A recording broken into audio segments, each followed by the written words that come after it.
Hürmetlik vatandaş bugünkü leksiyalarımızı başlayıyoruz. Leksiya dersi gacırızı Washington dün sözleyimiz vatandaşa. Bugünkü islagış 2025 yıl 1. ayının 29. günü haftaga çarşamba vatandaş.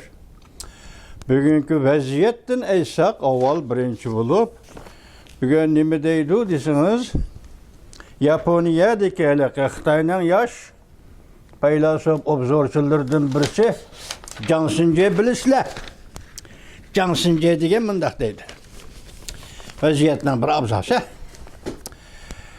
Amerika Qo'shma Shtatlari prezidenti Donald Trump ikkinchi qatimliq savdo urushini rasmiy boshladi. Beijing butunlay qalaymaqonlashib ketdi. Taqobil turg'udak hech qandaq bir chora qolmadi. Jiang Xinje 1. ayning 29. kuni yotib. Tunigan biz shundaq bir abzasni sizlarga maqolamiz yoki leksiyamizning 5'ini yetkazgan edik. Hozir Jungo Kompartiyasi prezident Amerika Qo'shma Shtatlari prezidenti Donald Trump tarafdan yetib kelayotgan cheksiz besimga bardoshlik berolmadi. Qalaymaqonlashib ketdi, nima qilarini bilmay qoldi deb oyoqlashtirgan edik bugun. Endi iqtisodga munosabatlik masalan Amerika Qo'shma Shtatlari bilan Jungo o'rtasida Amerika Qo'shma Shtatlarining prezidenti Donald Trump ikkinchi qatimliq savdo urushini boshladi. Jungo qalaymaqonlashib ketdi, chora yo'q. Bu yerda ikkinchi qatimliq deyotgan vatandosh 2016-yili birinchi qatim prezident bo'lib saylangandan keyin prezident Donald Trump shu vaqtida savdo urushi Jungo bilan Amerika o'rtasida savdo urushi chunki Dünya Savdo Təşkilatı'na kirib savdo təşkilatının nizamnomasiga amal qilmagan Jungo'ni eng aqallisi aqli millik huquqi jihatda Amerika shirkatlarini sen ahmoq qilding, bo'zaq qilding degan mavzuni ko'tarib chiqib shu vaqtida birinchi qatimliq savdo urushini boshlagan edi. Endi bugun tunigilla taytda Uyg'urning masalan Istiqlol TV, andan keyin Erkin Osiyo Radyosu Uyghur Til programmasını tunigillardan boshlab aytdi. Savdo urushiga munosabatlik hozir ikkinchi qatimliq tamojnibaji qo'yildi degan edi. Bugun endi Jiang Xinjedan kelibdiki, hozir endi bu ikkinchi qatimliq savdo urushi boshlandi. Jungo hozir qalaymaqon bo'lib ketdi deydi. Demek tuniginki qalaymaqon bo'lib ketdi, bugungi qalaymaqon bo'lib ketdi. Atigi yana keldi qalaymaqon bo'lib ketdi vatandosh. Jungo Kompartiyasining halok bo'lish kunlari yaqinlab keldi vatandoshlar. Endi bugun sizlarga so'zlaydigan leksiyamiz yana tuniginki Rossiya Jungo munosabati masalasi. Hozir bu yerda 3 davlat Büyük Amerika Qo'shma Shtatlari davlati, Rossiya Federatsiyasi davlati, shundaqla Jungo deyli. 3 davlat o'rtasida bo'layotgan munosabatlar doirasidagi o'zgarish. Munosabatlar doirasidagi o'zgarish yoki oddiylikdan murakkablikka qarab o'zgarish yoki murakkablikdan oddiylikka qarab chekinib o'zgarish yoki jiddiy o'zgarish yoki kutib turish xarakterlik o'zgarish yoki darhol natija va unum beradigan shundaq bir xarakterlik o'zgarish boshlandi desangiz bo'ladi vatandosh. Bugun endi yetkazganimiz ya'ni shu masalan mavzumunda Rossiya bir o'zgaribla qaroqchiga aylandi.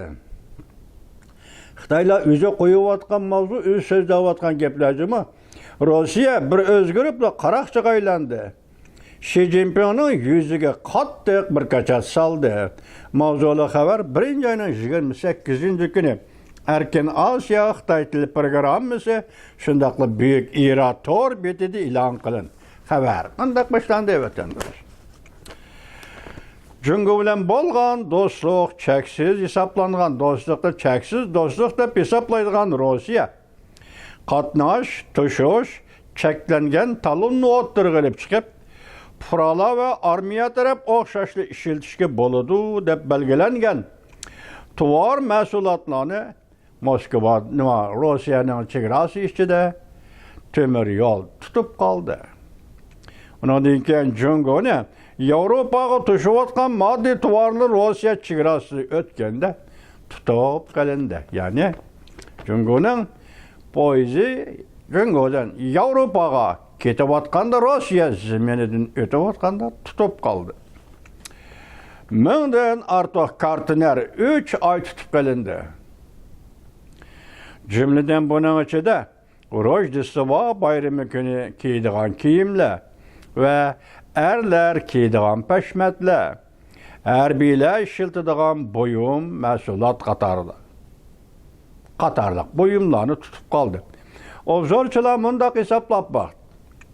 Rusiyanın uruş maddi buyumları kemçil bulup, bir öğürlüpla Somali'nin deniz qaraqçılarıdak qaraqçılığa aylandı. Bu Cungo'da obzorçularının gibi. Hazır bir yerde neyme sebep Somali'nin qaraqçısı mı? Sovet Rusya Federasyası hazır. Prezident Vladimir rəhbərligidəki Rusya Federasyası Somali'nin deniz qaraqçıları oxşaydıgan qaraqçı mı? Və ya ki Cungo'nun çəksizlikə, Uşan atalğan dostu mu, kadinası mı? Ve ya ki Cungo hazır Ukrayna vuruşu yardım bir vatkan bir taraf. Rusya dostu mu? Ve ya ki Mavuz'dan devirden hesaplaganda, ya ki Cungo Kompartiyasının kuruluş devirden hesaplagan ta ki bugün güce Cungo'nun kaynida turvatkan arq tirek mi? Zaten nime? Sen bugün tuyuqsuzlar Rusya yüz öğredi. Prezident Vladimir Putin Cungo'nun reisi Xi Jinping'nin yüzüge bir kaçat saldı. Hoş. Şu geplerini bugün elip çıktın, endi bunun zaten asası nime? Bu asası sağızı oturup çıkamazlığı mümkün. Herkes, obzorçu, Xitay'ın obzorçuları, lekin bu şuna sözlerini işildi. Hazır nim dedi? Rusya hazır bir öğürlüplü Somali'nin deniz qaraqçıları aylandı dedi. Yakın qayladın biri. Cungo Avrupa növbetçi poyzu kaçılangan kartı nerla devamlı tutup kalındı. Demek bir yerden sırlık sambarkende qarğanda. Tutup kalıştı Rusya hükümet ötken yıl 10. ayının 15. günü maqulluğun kararı boyunca Rusya çigrasıdın ötüdüğün poyuzga kaçılangan tuar buyumla doğrusu da tüzülgen çekleş talonu boyunca mühimi erbiyle ve purala işiltidiğin maddi tuvarla tutup kalındı. Aşıda değildi ki mesela her bir yerden besimi purala işlesin buluduğu değildi ki. Bu dünyada bir atalık iken de vatandaş. Hazırem Rusya taraftan, Cungo taraftan Avrupa'ya kitivatkan maddi buyumların içinde her biriyle işlesin buldu, purala işlesin buldu. Demek bunu her bir cihet işletiş kıymetin bağ degen gep. Rusya şunun için tutup kaldı mı? Yani ki başka sebep var mı? WeChat şirketi soda kiçilik katlaş tor bitinin aşkarlışı. Karar maqullanğandan ki Rusya çigrası ötüdüğün Avrupa katnaydıgan Cungo'nun barlıq poyuz işlolların tusu bilip mesela asaslığı nöbetçi poyuzun tutup gelip tekfirişke başladı. Tekfiriş köplügen kartinerlarının beselep kalişini keltirip çıkardı. Yeni maliye torbeti Cungo'nun tesiri var bir çoğun şirketinin müdiri dereliki keçilik katlaş torbeti yakı sodi şirketi. Ne müdir ne sözlerini nakıl keltirip bunda kaşkardı. Ötken yıl 10. aydan başlap bu şirketin Rusya arkalık çıgaradı ötüdüğün kartiner yani mal kaçılığın sandıkları degende tutup gelindi. Hazırlık hesaptı desepti 70'ten artık kartiner Rusya devlet çıgarası içinde tutup gelindiğin Cungo'nun poyuzdan çürüldü ve tekfirişke başladı. Bu şirketin müdiri. Bu şirketin müdiri bilen alaq ornattı. Erkin Asya Radyosu bu şirketin müdiri bilen alaq ornattı. Şirket müdiri mundaq görsetti. Rusya taraf tuyuqsuz buyruk ilan kıldı. Poyuz yolga çıqqanı değil. Biz ilgirelmeye kaldık. Demek Rusya taraf ilan kılgan buyruk bilen Cungo'dan qozgalgan poyuzdun vaqtida kesişme yani ötüp gitiş. Yani vakit farkı payda oldu. Şunun bilen Rusya tutup ilişka ülgürüptü. Jungo bo'lsa to'xtab qolishga ulgurmayapti. Shunday tushunsangiz bo'ladi vatandosh. Bu şirketning mudiri mundaq dedi. Bizning şirketimizning bir qancha 10 kartiner tutib qilindi. Rossiyaning qilg'inidan men rozi bo'lmagan bir taraf shu bo'ldiki, deydi shirkat boshlig'i. Sen tekshirsang bo'ladi. Chataq yo'q. Sen mendan nima talab qilsangmi bo'laveradi. Buningga chataq yo'q. Agar sen qilgan ishni muvofiq desang, sen o'zing qilayotgan ishni muvofiq desang, sen davlat qatlamida bu mollarni musodir qilsangmi bo'ladi. Chataq yo'q. Sen bana ölüm cezası versen mi buldu? Ben buna tayyor. Vay kaldı şirket ne bu? Xitayning şirket başlığı karanlar muşu sebepti ölüm beslemesen. Rusya Federasyası hükümeti bu şirketin başlığına ölüm besimi çataq yok deydi karana. Çünkü şirketi. Lekin korkmayman. Ölüm cezası versem mi korkmayman. Lekin sen kaylık buluşun. Ve bir qoidalik bo'lishing, qoidalik davlat bo'lishing kerak. Bu talab yuqori ekan. Rossiya qo'yayotgan talabi Jungoning qoidalik davlat bo'lishing kerak. Ikkinchi, yana bir tarafdan aytganda sen mening mol tovarlarimni tekshirsang, 3 kunda tekshirib bo'lolmamsan. Sen berdiğin vaqt, şirket beryapti bu vaqtni. 3 kunda tekshirib bo'lolmamsan. 3 oydan beri ko'pchilik nima degan gap bu? Nima degan avarchilik bu? 3 oy menga 100 xatir qilishga yo'l qo'ymamsan yoki 100 xatir qilmayla bizning shirkatimizning malini mal bisatini poyezdni to'sib qolding, tutib qolding, tekshirishga boshladi. Navbatda 1000 dan ortiq kartiner Jungoning kartineri ta'sirga uchirdi. Nurg'un tovar mal bosgan poyezd Rossiyani aylanib o'tish yo'lini tanlab oldi. Ya'ni qayerdan tanlab mangdi, unda qayerdan aylanib o'tadimi tushunmaydi vatandosh. Poyezd liniyasi degan bir necha liniya bo'lishi mumkin hisobda. Aylanib o'tib ketish yo'lini tanlab oldi. Shunga Jungo Yevropa navbatchi poyezdi hozir. Jungodan Yevropaga mangdigan navbatchi poyezdning qatim soni bilan hisoblaganda mal besatını tekshirishdan aytgan vaqt bilan hisoblaganda anda malning tovarning bozorga ulgurib kirishi buning o'zi bir gap vatandoshma. Christmas bayramining mallarim bor emas buning ichida. Demak bu vaqtda bozor malning bosim tushib ketdi degan gap. Mushtaqdan aytganda Rossiya Federatsiyasi hukumati Jungo bilan bo'lgan munosabatlarda Rossiya Federatsiyasi chegarasidan o'tadigan Jungodan yetib kelgan poyezdlarni yarim yo'lda tutib oldi, tekshirishga boshladi deganlik. Bundaq aytganda Jungo Rossiya munosabatining yaxshilangan davrdaydi. 1989-yili 5-oyning 10-kuni Gorbachevni shu vaqtdagi Jungoning raisi Deng Xiaoping Beijingga taklif qilib 60-yillarda 20-asrning 60-yillarda buzilib ketgan Rossiya Jungo munosabatini asliga keltirib, nihoyat jiddiy holda buni sizlik so'zildi qo'taq so'zlayapmiz to'liq. Jiddiy holda Gorbachevni chaqirib kelib, shungacha biror rahbar Jungodan Moskvaga borgan emas. Shungacha biror rahbar Moskvadan Beijingga kelgan emas vatandosh. Shu vaqtki jiddiy vaqt nima uchun jiddiy vaqt demamsiz? Şu vaqtda 89-yili 5-oyda Rossiya Federatsiyasi hukumati shu vaqt shundaq demdi, qaysi hukumat? Sovetlar hukumati yoki prezident Gorbachev chiqib turayotgan, amal tutayotgan bir paytda Rossiya hukumati ayni chog'da Stalin bilan Gitler o'rtasida imzolangan shartnoma. Gitlerning tashqi ishlar ministri Dementorov, Stalinning tashqi ishlar ministri Molotov, ikki tashqi ishlar ministrining Moskvada ham Berlinda imzolagan shartnomasi Baltik bo'yidagi 3 davlat, bugungi Azaniya, Estoniya, Latviya degandek Rossiyaga o'tkazib berish, Rossiya kesib berish, Rossiya bir yo'l bilan bu davlatlarni mustamlika qilish kerak. Shundaqla yana bir sharti Germaniyaga yo'l qo'yish, ya'ni Polshaning yerimini degidek bir garbi taraf rayonimi, Germaniya taraf rayonida yerimini Poznandimti, bir nima deydi şu ülke. Bu ülkeni Germaniya kesbirish. Gördünüzmü? Cahangir devletler bunda kılıdı vatandaş. Cahangir devletler mana shunday imzolaydi shartnoma degan. Shundan bilan shu shartnoma imzolangandan keyin Rossiya Baltiq bo'yidagi 3 davlatni mustamlik qilib oldi.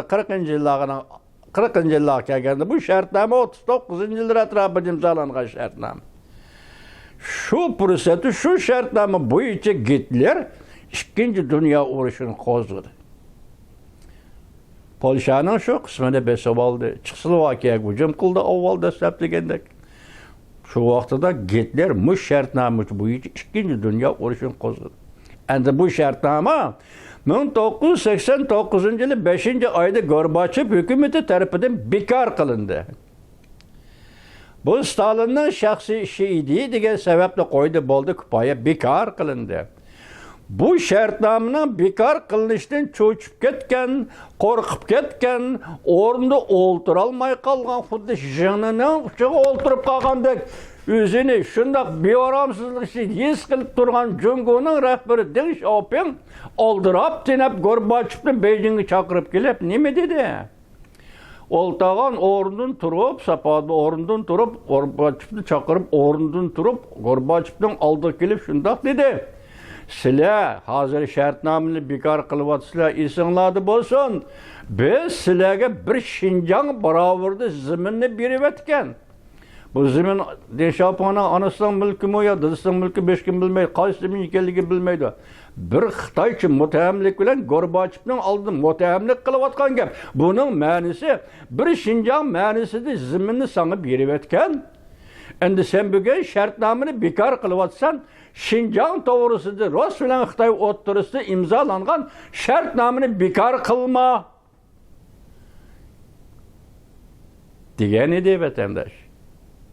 Mana mavzudun var nima? Halidayning yozgan kitobi turibdi ana. Mavzudun to'g'risida hikoyalar degan kitobda. Bekor qilma, bu shartnomani bekor qilma degan edi vatandosh. Demek benim demekçi bo'lganim 56-yildan boshlab buzilgan Rossiya Jungo munosabati. Xrushchev o'tirib chiqdi Rossiyada. Mavzudun xalqaro kommunizm markazining rahbarlik o'rnini talashdi. Xrushchev Stalinni inkor qildi. Mavzudun qarishtirgandek bo'ldi. 56-yil, yiltiz 56-yildan boshlangan Rus Xitoy o'rtasidagi ziddiyatlar 1989-yilga kelganda Deng Xiaoping oldirab tinib, mushu shartnoma tufayli Rus Xitoy munosabatini asli keltirib, Gorbachevni Beijingga taklif qilgan voqea vatandosh. Ashunga munosib sizga so'zildim bir qatam esingizda bormi? Shu Gorbachevning shu vaqtdagi tashqi ishlar ministri Groziyalik kim edi? Ismini unutib qoldim-ku. Groziyalik tashqi ishlar ministri Gorbachev bilan birga Beijingga kelgan. Shu vaqtda Deng Xiaopingga javob berishmi yoki Deng Xiaopingni xotirjam qilishmi? Bu tarafini diplomatiya ishki davlat biladi. Shevardnazi tashqi ishlar ministri Rossiyaning Shevardnazi degani Moskvaga qaytadigan vaqtda Gorbachev Beijing bilan unda qaytdi Moskvaga. Shevardnazi degan Beijingdan Urumchiga tushib, Urumchidan anda Moskvaga qaytdi. İşlatilar tarixda vatandaş işlatilar. Bugün deymiz hem de bugün hazır yani şu Rossiya Jungo'nun qatnash poyezi, yük taşıydigan poyezi. Harbiy poyezdi ishlandaydi. Soda transport poyezini Moskva territoriya, Rossiya territoriyasi ichi tutib olib, hozir uning kontenerlarini to'sib qilib, Jungo'ning mal bisoti va moddiy buyumlarini Yevropaga mangdigan poyezni mangdumay 20 yil to'sib oldi deydi. Oxirgi jumlam Rossiyaning bu qiligi Jungo Rossiya munosabatiga buningdagi qanday ta'sir ko'rsatdi? Bu ta'sirotdan paydo bo'lib chiqqanda Jungo'ning Amerika Qo'shma Shtatlari bilan bo'lgan munosabati nima bo'ladi? Rossiyaning Amerika Qo'shma Shtatlari bilan bo'lgan munosabati nima bo'ladi? Inchka, intayin bir nozuk davrga kirdi.